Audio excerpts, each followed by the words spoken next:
This is Sam Vaughn for Sam Sports Report. Today's date is Tuesday, December 26, 2023. The Chiefs had more problems with Patrick Mahomes, and that was unique since he had a lot of drop. The Chiefs had a lot of problems yesterday, and one of those was unique was Patrick Mahomes. This team is a genetic playoff team. The Chiefs would take the lead at 7-3 in the second quarter after a dismal first quarter with about a negative 13 yards. Kansas City's second quarter looked all okay except two all-stupido plays. One by Patrick Mahomes and a drop on the handoff, and that went for a touchdown. And another interception in 12 seconds. They had scored 14 points. After Townsend fake punt, but another missed field goal by Bucker. Okay, maybe we could have a better second half. Those are my thinking. Nope. Punt, turnover, on downs. Like my computer's broken, my Wi-Fi broken. It doesn't work. The Raiders quarterback Adrian Cornell didn't complete a pass. After the first quarter, he did not complete a pass. Only thing that I mentioned that was a good. Rashad Rice played really pretty good. Kadarius Toney may now get back on the field now. The Chiefs are not very good. Also, Clyde Lair had a good couple of returns. He played hard. Zaire White had 145 yards for the Raiders. Kelsey still looks like he's hurt and mad at throwing helmets and throwing other stuff, and Reed keeping him from throwing the helmet, and then Reed throwing it away from him as well. The Chiefs need to get it ready together as fast as they can and get the final two wins. The Chiefs lose the next two, they can miss the playoffs. That's Sam Vaughn Smack. Here's more from that game. 2014 was your final score. Chiefs play host to the Bengals next week. Here's some audio and here's some pictures. Go to GuaranteedFoods.com. All right, we continue right here on Sports Radio 810 WHB. Jason Anderson with you, Josh Briscoe, Dylan Michaels. We now talk with Adam Teicher, Chiefs Insider from ESPN, presented by Twin Peaks. Step up your lunch game at Twin Peaks. Enjoy light yet hearty combos put together for you, available at an awesome price, featuring savory soups, crisp salads, and a variety of sandwiches to satisfy your every craving. Enjoy your next lunch break with Twin Peaks. Adam Teicher is with us here from ESPN. The Chiefs took an extended lunch break yesterday, Adam. Roughly 3 hours worth around lunchtime. That was a very painful lunch hour, if that's what that was. That was, and Andy Reid is, he's, as he always does when things go bad. He says, "This is on me. It's my fault." I don't usually blame him. I don't usually. I feel like he's just diving on the grenade. But now, I think yesterday there's a lot of truth to that. I think he didn't do the Chiefs any favors with the things they were trying to do and all that. For instance, the fumble, the one that the Raiders brought back for a touchdown. The Raiders are getting pressure and penetration, and you can't do slow. You can't call slow development plays. I mean, you got to get into it. You got to go right now, and so I feel like that was a mistake on the Chiefs' part. So I just felt like it was a bad day all around, and not unlike some of the games we've seen from the Chiefs this year. I mean, this one was certainly to an extreme, but nothing really that we've seen that's new from the Chiefs. This is just an extreme case of things we've... All right, this weekend they've got the Bengals coming to town. Hey, don't worry, it's a backup quarterback, so it's all good. It's tough to probably have a feel for what this game will be like, but I'll ask you, one day after what we watched from the Chiefs and Raiders, do you have a feel or an idea? I think the line has moved now up to 8 points. It was 7.5 this morning, now 8. I'm surprised it's going that way. I would have put money on the Bengals, but do you have a feel for Sunday and what may happen? Yeah, I was going to tell you, that's not me betting that number up. Let me put it that way. That's not. I don't bet at all, but if I would, that's probably not the way I'd go in this game. I just don't believe the Chiefs are as bad as what they were yesterday on offense. I expect turnovers because that's what they are. They've had 2 games this year without a turnover.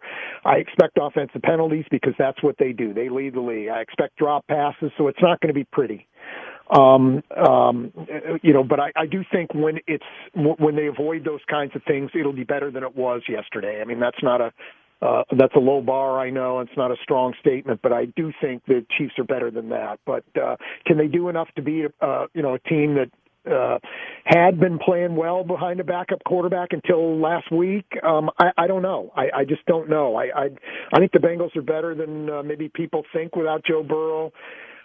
I don't know. It's going to be tough for the Chiefs to win this game. I really think so. If they clean things up, I think they will win it, but we can't count on that anymore. I mean, I think that's some real wishful thinking there. So I'll go with the Bengals in a close game, unless the Chiefs somehow find a way to clean up all their issues here. The Eagles looked good after running out the lead to 20-3 at half. Eagles 20-3, but the Giants would attempt a comeback after a touchdown where a guy tackled his own guy, and the Eagles recovered 20-10. Eagles added a field goal 20. Then the Giants added one. It was 30-25.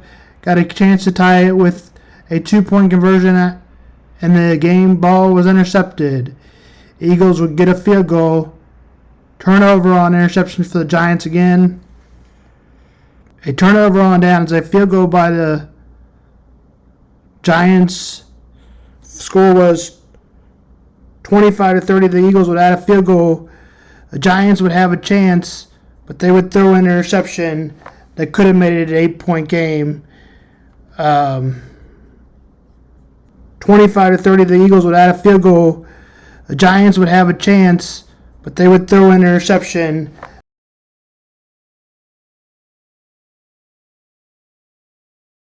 Baltimore, after the 49ers punt, a safety to intentional grounding by Lamar Jackson. That was a 20-yard loss into the end zone. 2-0 49ers. A field goal. And then Justin Kicker, the goal kicker, kicked it 3 for 3. 5-3 was the score. An interception fest started. First one thrown here. A response was a field goal that was 10-5. Another INT, a touchdown, make it 13-5. 49ers 13-12, and then 16-12 to start the second half.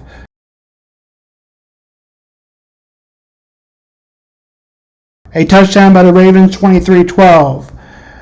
Another touchdown by the Ravens, 30-12. A field goal by the Ravens, 33-12. Turn it over on downs for the 49ers, 33-12.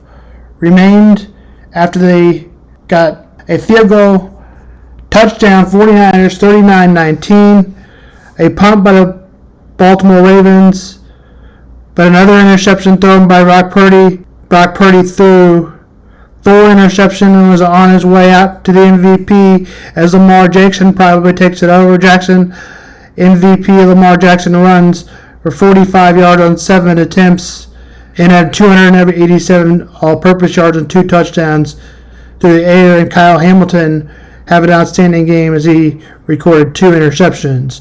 Tomorrow's NFL standings will go over. Bowling Green trails Minnesota 30-17 fourth quarter. Rice will play Texas State 5:30, 3.5.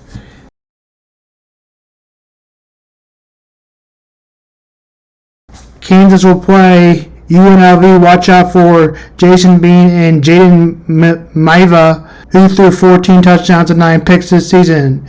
Jason Bean will be the quarterback. More players to watch out for: Ricky White for the receiver, Cameron Oliver, cornerback, and Kobe Bryant. Kobe Bryant, not the Kobe Bryant we normally talk about it, but the C-O-B-B-E Bryant at the corner spot. Also a player to watch out for. Game time is at 8 Central. Former Missouri coach Barry Odom will coach UNLV. Thank you and have a good afternoon. This is Sam Vaughn for Sam's Sports Report.